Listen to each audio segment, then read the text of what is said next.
ನಮಸ್ಕಾರ ಸ್ನೇಹಿತರೆ. ಶ್ರೀ ಗುರುಭ್ಯೋ ನಮಃ. ರಾಯರಿಗೆ ಭಗವಂತನಲ್ಲಿ ಅಚಲವಾದ ಅಪಾರವಾದಂತಹ ಭಕ್ತಿ. ಆದ್ದರಿಂದ ಅವರು ಮಾಡಿದಂತಹ ಎಲ್ಲ ಕಾರ್ಯಕ್ಕೂ ಭಗವಂತ ಅನುಗ್ರಹ ಮಾಡುತ್ತಿದ್ದಾನೆ. ನೀವು ನೋಡಿರಬಹುದು, ಎಲ್ಲ ಮಠಗಳಲ್ಲಿಯೂ ಕೂಡ ರಾಘವೇಂದ್ರ ಸ್ವಾಮಿಗಳವರ ಬೃಂದಾವನ ಅಭಿಷೇಕ ಮಾಡಬೇಕಾದ್ರೆ ಅಲ್ಲಿಯೂ ಅರ್ಚಕರು ಎಡಗೈಯನ್ನು ಯಾವುದೇ ಕಾರಣಕ್ಕೂ ಸ್ಪರ್ಶ ಮಾಡೋದಿಲ್ಲ. ಬೃಂದಾವನವನ್ನು ಆದಷ್ಟು ತಮ್ಮ ಬಲಗೈಯಿಂದಲೇ ಪಂಚಾಮೃತ ಅಭಿಷೇಕವಾಗಲಿ, ಗಂಗಾಜಲ ಅಭಿಷೇಕವಾಗಲಿ, ಯಾವುದೇ ತರಹದ ಅಲಂಕಾರವಾಗಲಿ ಎಡಗೈ ಸ್ಪರ್ಶ ಮಾಡದೆ ಬಲಗೈಯಿಂದಲೇ ಮಾಡ್ತಾರೆ. ಇದೊಂದು ಎಲ್ಲ ಕಡೆಯಲ್ಲಿಯೂ ವಿಶೇಷ. ಎಲ್ಲ ಕಡೆಯ ಮಠಗಳಲ್ಲಿಯೂ ಕೂಡ ಲಕ್ಷಾಂತರ ಅರ್ಚಕರು ಇದ್ದಾರೆ. ಬೃಂದಾವನ ಪೂಜೆ ಮಾಡೋದು ಅಂದರೆ ಸಾಮಾನ್ಯವಾದಂತಹ ಕೆಲಸ ಅಲ್ಲ. ರಾಯರೇ ಅವರನ್ನು ಹಾರಿಸ್ಕೊಳ್ತಾರೆ. ಅರ್ಚಕರು ಬ್ರಾಹ್ಮಿ ಮುಹೂರ್ತದಲ್ಲಿ ಬಂದು ಅಭಿಷೇಕ ಮಾಡುತ್ತಾರೆ. ಬೇರೆ ಯಾವ ದೇವಾಲಯದಲ್ಲಿಯೂ ಮಾಡಿದ ಹಾಗೆ ಇಲ್ಲಿ ಮಾಡುವ ಹಾಗಿಲ್ಲ. ಶಾಸ್ತ್ರೋಕ್ತವಾಗಿ ವಿಧಿವತ್ತಾಗಿ ಮಡಿಯಿಂದಲೇ ನೀರನ್ನು ತಂದು ಶುದ್ಧ ಮಾಡಬೇಕು. ಶುದ್ಧವಾದಂತಹ ಜಲದಿಂದಲೇ ಆಗಬೇಕು.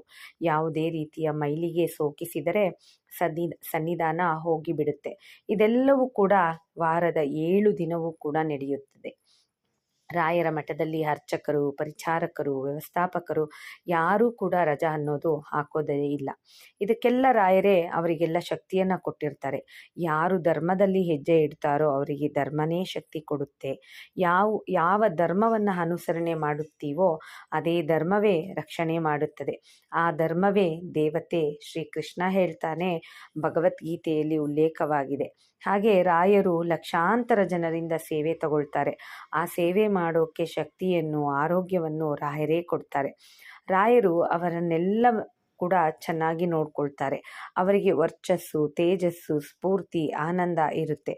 ಇದೆಲ್ಲವನ್ನ ಕೊಡೋದು ನಮ್ಮ ರಾಯರು. ಇಷ್ಟೆಲ್ಲ ಕೊಡುವ ಕಾಮಧೇನು, ಕಲ್ಪವೃಕ್ಷರು ನಂಬಿದ ಭಕ್ತರನ್ನ ಕೈ ಬಿಡುವರೆ. ಹೀಗೆ ಒಮ್ಮೆ ಮಾನವಿಗೆ ಹೋಗ್ತಾರೆ. ಅಲ್ಲಿ ಪ್ರಾಣದೇವರ ಗುಡಿಯಲ್ಲಿ ಬಿಡಾರ ಹೂಡ್ತಾರೆ. ಆಗ ಚಾತುರ್ಮಾಸ ಅಂದು ಪೂಜೆ ಎಲ್ಲ ಮುಗಿಯುತ್ತೆ, ಮಂಗಳಾರತಿ ಆಗುತ್ತೆ.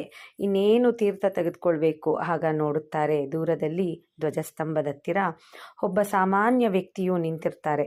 ಕೈ ಮುಗಿದು ನಿಂತಿರ್ತಾರೆ. ರಾಯರು ನೋಡ್ತಾರೆ. ಕಟ್ಟೆ ಮೇಲೆ ಪೂಜೆ ಮಾಡುತ್ತಿದ್ದ ರಾಯರು ಕೆಳಗಿಳಿದು ಹೋಗ್ತಾರೆ. ಎಲ್ಲರೂ ನೋಡ್ತಿದ್ದಂತೆ ಎಲ್ಲರಿಗೂ ಆಶ್ಚರ್ಯ. ಒಬ್ಬ ಸಾಮಾನ್ಯ ವ್ಯಕ್ತಿಗಾಗಿ ಹೋಗ್ತಿರೋದು ರಾಯರು. ಅವನನ್ನು ಮಾತನಾಡಿಸ್ತಾರೆ. ಏನು ಕನಕರೇ, ಏನಿದು, ಇಲ್ಲಿಗೆ ಬಂದಿದ್ದೀರಿ? ತಕ್ಷಣ ಆಯಾ ವ್ಯಕ್ತಿ ನಮಸ್ತೆ ಮಾಡ್ತಾರೆ. ಅವರು ಬೇರೆ ಯಾರೂ ಅಲ್ಲ, ಸಾಕ್ಷಾತ್ ಸಂತ ಕನಕದಾಸರು. ವ್ಯಾಸಗುರುಗಳೇ, ನೀವು ಹೇಳಿದ್ರಿ, ನೆನಪು ಮಾಡ್ಕೊಳ್ಳಿ. ಹಿಂದಿನ ಅವತಾರದಲ್ಲಿ ನಮಗೆ ಜನ್ಮವಿದೆಯಾ ಅಂತ ನೀವು ಹೇಳಿದ್ರಿ. ಹೌದು ಕನಕರೇ, ನೀವು ಜನಿಸ್ಬೇಕು, ನಾವು ಜನಿಸ್ಬೇಕು. ಇದು ಭಗವಂತನ ಸಂಕಲ್ಪ. ಹಾಗಾದರೆ ಮುಕ್ತಿ ಪ್ರಾಪ್ತಿ ಇಲ್ಲವ ಎಂದೇ ನೀವು ಹೇಳಿದ್ರಿ. ಮುಂದಿನ ಜನ್ಮದಲ್ಲಿ ಮುಕ್ತಿ ಪ್ರಾಪ್ತಿ ಆಗುತ್ತೆ ಅಂತ. ವ್ಯಾಸಪ್ಪ ರಾಯರನ್ನು ಯಾಕೆ ಇವರು ಹೀಗೆ ಕರೆಯುತ್ತಿದ್ದಾರೆ ಅಂತ ಹೇಳಿ ಯೋಚನೆ ಮಾಡ್ತಿರ್ತಾರೆ. ಇಂದಿನ ಜನ್ಮದಲ್ಲಿ ರಾಯರು ವ್ಯಾಸರಾಜರಾಗಿ ಅವತರಿಸಿದ್ದರು. ಅತ್ಯಂತ ವಾತ್ಸಲ್ಯ ಕನಕದಾಸರ ಮೇಲೆ. ಇವರನ್ನು ಲೋಕಕ್ಕೆ ಪರಿಚಯ ಮಾಡಿಕೊಟ್ಟವರೇ ವ್ಯಾಸರಾಜರು. ಹಾಗಾಗಿ ಈ ಜನ್ಮದಲ್ಲಿ ಸಾಮಾನ್ಯರಾಗಿ ನಿಂತಿದ್ದಾರೆ. ಈ ಸಂಸಾರ ಜಂಜಾಟ ಸಾಕಪ್ಪ ಗುರುಗಳೇ, ನನಗೆ ಮುಕ್ತಿಯನ್ನು ಕೊಡಿಸಿ ಅಂತ ಕೇಳಿಕೊಳ್ತಾ ಇರ್ತಾರೆ. ರಾಯರು ಮುಗುಳ್ನಗೆ ನಗುತ್ತಾರೆ. ಆಗಲಿ, ನೀವು ಮುಕ್ತಿಗೆ ಯೋಗ್ಯರು. ನಾಳೆ ರಾಮದೇವರಿಗೆ ಏನಾದರೂ ನೈವೇದ್ಯಕ್ಕೆ ತನ್ನಿ, ಬನ್ನಿ, ಮುಕ್ತಿಯನ್ನು ಪಡೆದುಕೊಳ್ತೀರಾ. ನೀವು ಕೇಶವನ ಹೊಲಿಸಿಕೊಂಡವರು, ಆದಿಕೇಶವನನ್ನು ಹೊಲಿಸಿಕೊಂಡ ಮಹನೀಯರು ಕನಕದಾಸರು. ಆಗಲಿ ಎಂದು ಹೊರಟು ಹೋಗ್ತಾರೆ. ಮಾರನೇ ದಿನ ಪೂಜೆ ಮಾಡಿ ರಾಯರೇ ನಿರೀಕ್ಷೆ ಮಾಡ್ತಾ ಇರ್ತಾರೆ ಕನಕರನ್ನು. ಅದೇ ಸಮಯಕ್ಕೆ ಕನಕರು ಬರ್ತಾರೆ. ಅದೇ ಧ್ವಜಸ್ತಂಭದ ಹತ್ತಿರ ನಿಂತ್ಕೊಳ್ತಾರೆ. ಏನು ತಂದಿದ್ದೀರಾ ಕನಕರೇ ಎಂದಾಗ ಒಂದು ಪೊಟ್ಟಣದಲ್ಲಿ ಸಾಸಿವೆ ತಂದಿರ್ತಾರೆ. ರಾಯರ ಮುಂದಿಡ್ತಾರೆ. ಇದನ್ನು ಸಮರ್ಪಣೆ ಮಾಡಿ ರಾಯರು ಮುಗುಳ್ನಗುತ್ತಾ ಭಗವಂತನ ನೆನೆಯುತ್ತಾ ಮಠದ ಪಾರುಪತ್ಯದಾರರನ್ನು ಕರೆಯುತ್ತಾರೆ. ಈ ಸಾಸಿವೆಯನ್ನು ಇಂದಿನ ಭೋಜನಕ್ಕೆ ಬಳಸಿ ಎನ್ನುತ್ತಾರೆ. ಅವರು ರಾಯರನ್ನು ನೋಡ್ತಾರೆ. ಹೇಳಲು ಧೈರ್ಯವಿಲ್ಲ. ಈಗ ಚಾತುರ್ಮಾಸ ನಡೀತಿದೆ, ಸಾಸಿವೆ ಧಾನ್ಯ ಬರೋದಿಲ್ಲ, ಹೇಗೆ ಉಪಯೋಗಿಸೋದು? ಗುರುಗಳು ಸುಮ್ಮನೆ ಹೇಳೋದಿಲ್ಲ, ಅವರ ಮನದಿಂಗಿತ ತಿಳಿದ ರಾಯರು ಚಿಂತಿಸಬೇಡಿ, ಸಾಸಿವೆ ಹೋಮದ್ರವ್ಯ ಇದನ್ನು ಈ ಮಾಸದಲ್ಲಿ ಉಪಯೋಗಿಸಬಹುದು. ಅಷ್ಟೇ ಅಲ್ಲ, ಇನ್ನು ಮೇಲೆ ಚಾತುರ್ಮಾಸದಲ್ಲಿ ಸಾಸಿವೆಯನ್ನು ಉಪಯೋಗಿಸಿ. ಇದನ್ನು ಹರಿವಾಯುಗಳು ಸ್ವೀಕಾರ ಮಾಡುತ್ತಾರೆ. ಇದು ಶ್ರೀರಾಮನ ಚಿತ್ತ ಎನ್ನುತ್ತಾರೆ. ಅದನ್ನು ಅಡುಗೆಗೆ ಬಳಸುತ್ತಾರೆ. ಎಲ್ಲರಿಗೂ ತೀರ್ಥ ಪ್ರಸಾದವಾಗುತ್ತೆ. ಗುರುಗಳು ಕೂಡ ಸ್ವೀಕರಿಸ್ತಾರೆ. ಕನಕರಿಗೂ ಕೂಡ ಕೊಡುತ್ತಾರೆ. ಅವರಿಗೆ ಆನಂದವೋ ಆನಂದ, ಹಿಂದೂ ಮುಕ್ತಿ ಕೊಡಿಸುತ್ತಾರೆ ಎಂದು. ಅದೇ ಧ್ವಜಸ್ತಂಭದ ಬಳಿ ಇದ್ದಾರೆ. ರಾಯರು ಹೇಳುತ್ತಾರೆ, ನೀವು ಮುಕ್ತಿಗೆ ಯೋಗ್ಯರಾಗಿದ್ದೀರಿ, ಪೂರ್ತಿ ಪರಿಶುದ್ಧರಾಗಿದ್ದೀರಿ, ಭಗವಂತನ ಪ್ರಸಾದ ಸ್ವೀಕರಿಸಿದ್ದೀರಾ.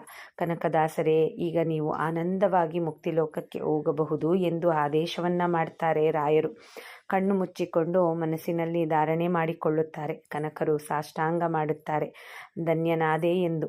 ಇದನ್ನೆಲ್ಲ ನೋಡುತ್ತಿದ್ದವರು, ಈ ವ್ಯಕ್ತಿ ಯಾರು, ರಾಯರು ಯಾಕೆ ಇಷ್ಟು ಖುಷಿಯಿಂದ ಮಾತನಾಡುತ್ತಿದ್ದಾರೆ ಎಂದು ಮನಸ್ಸಿನಲ್ಲಿ ಅಂದ್ಕೊಳ್ತಾರೆ. ನಮಸ್ಕಾರ ಮಾಡಿದವರು ಮೇಲೆ ಹೇಳಲೇ ಇಲ್ಲ. ಮೇಲೆ ದೇವ ವಿಮಾನ ಕಾಣಿಸುತ್ತೆ, ಘಂಟ ನಿನಾದವಾಗುತ್ತೆ, ಕನಕರು ಮುಕ್ತರಾಗಿ ಹೋಗುತ್ತಾರೆ. ಎಲ್ಲರಿಗೂ ಕೂಡ ಇದು ಕಾಣಿಸುತ್ತಿದೆ. ರಾಯರ ಮುಖದಲ್ಲಿ ಅದೇ ಮುಗುಳ್ನಗೆ. ಇದು ರಾಯರ ಜೀವನದಲ್ಲಿ ನಡೆದಂತಹ ಸತ್ಯ ಘಟನೆ. ಇದೆಲ್ಲ ದೈವ ರಹಸ್ಯ. ಇದನ್ನೆಲ್ಲ ನಾವು ತಿಳಿಯಬಹುದು ಅಷ್ಟೇ, ಆದರೆ ಅಂತರಾಳ ತಿಳಿಯುವುದು ಕಠಿಣ. ಇಷ್ಟೇ ಅಲ್ಲ, ರಾಯರ ಪೂರ್ವಾಶ್ರಮದ ಪತ್ನಿಯವರನ್ನು ಕೂಡ ರಾಯರು ಹೀಗೆಯೇ ಮುಕ್ತಿ ಕೊಡಿಸಿರ್ತಾರೆ. ಆಮೇಲೆ ಮಠದ ಪರಿಚಾರಕರೊಬ್ಬರಿಗೂ ಕೂಡ ಮುಕ್ತಿ ಕೊಡಿಸಿದ್ದಾರೆ. ಕೆಲವನ್ನ ಮಾತ್ರ ಐತಿಹಾಸಿಕ ಘಟನೆಗಳಾಗಿ ಉಲ್ಲೇಖಿಸಿದ್ದಾರೆ ಅಷ್ಟೇ.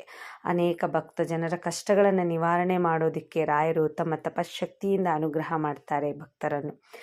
ಜೀವಿಸುವವರೆಗೆ ಮಾತ್ರವಲ್ಲ, ಉಸಿರು ನಿಂತ ಮೇಲೂ ಕೂಡ ಇನ್ನೊಂದು ಜನ್ಮವಿದ್ದರೂ ಸರಿಯೇ ಅವರಿಗೆ ರಾಘವೇಂದ್ರ ಸ್ವಾಮಿಗಳ ಅನುಗ್ರಹ ಇದ್ದೇ ಇರುತ್ತದೆ.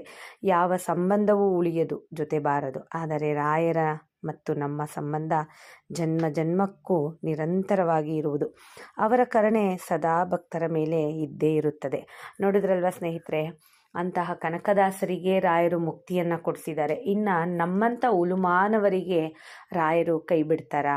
ರಾಯರನ್ನು ನಂಬಿದ್ರೆ ಸಾಕು, ಅವರ ಪಾದಗಳಿಗೆ ಎರಗಿದ್ರೆ ಸಾಕು, ಅವರನ್ನು ಒಮ್ಮೆ ಭಕ್ತಿಯಿಂದ ಪಠಿಸಿದ್ರೆ ಸಾಕು, ನಮ್ಮನ್ನು ಬೀದಪ್ಪಿ ನಮ್ಮ ಕಷ್ಟಗಳನ್ನು ಹೋಗಿಸಿ ನಮಗೂ ಕೂಡ ಮುಕ್ತಿಯನ್ನು ಕೊಟ್ಟು ನಮಗೂ ಕೂಡ ನಮ್ಮ ಜೀವನವನ್ನು ಪಾವನವನ್ನಾಗಿ ಮಾಡಿಸುವಂತಹ ಮಹಾನುಭಾವರು ನಮ್ಮ ರಾಯರು. ಎಷ್ಟೇ ಆದರೂ ರಾಯರು ನಮ್ಮ ಗುರುಗಳಲ್ಲವೇ, ನಮ್ಮ ತಂದೆಯಲ್ಲವೇ? ಅವರನ್ನು ನಂಬಿದ್ರೆ ಸಾಕು, ನಮ್ಮ ಜೀವನ ಪಾವನ. ಆದರೆ ಅವರನ್ನು ನಂಬಿಕೆಯಿಂದ ಒಂದು ಬಾರಿ ನಂಬಿದ್ರೆ ಸಾಕು, ನಮಗಿನ್ನೇನು ಬೇಡ ಜೀವನದಲ್ಲಿ. ನೋಡಿದ್ರಲ್ವಾ, ಇವತ್ತಿನ ಒಂದು ವಿಡಿಯೋ ನಿಮಗೆಲ್ರಿಗೂ ಕೂಡ ಇಷ್ಟ ಆಗಿರುತ್ತೆ ಅಂತ ಹೇಳಿ ಭಾವಿಸ್ತೀನಿ. ಇಷ್ಟ ಆಗಿದ್ರೆ ದಯವಿಟ್ಟು ಒಂದು ಲೈಕು, ಶೇರು, ಕಮೆಂಟನ್ನು ಮಾಡಿ ಸ್ನೇಹಿತರೆ. ಶುಭ ದಿನ.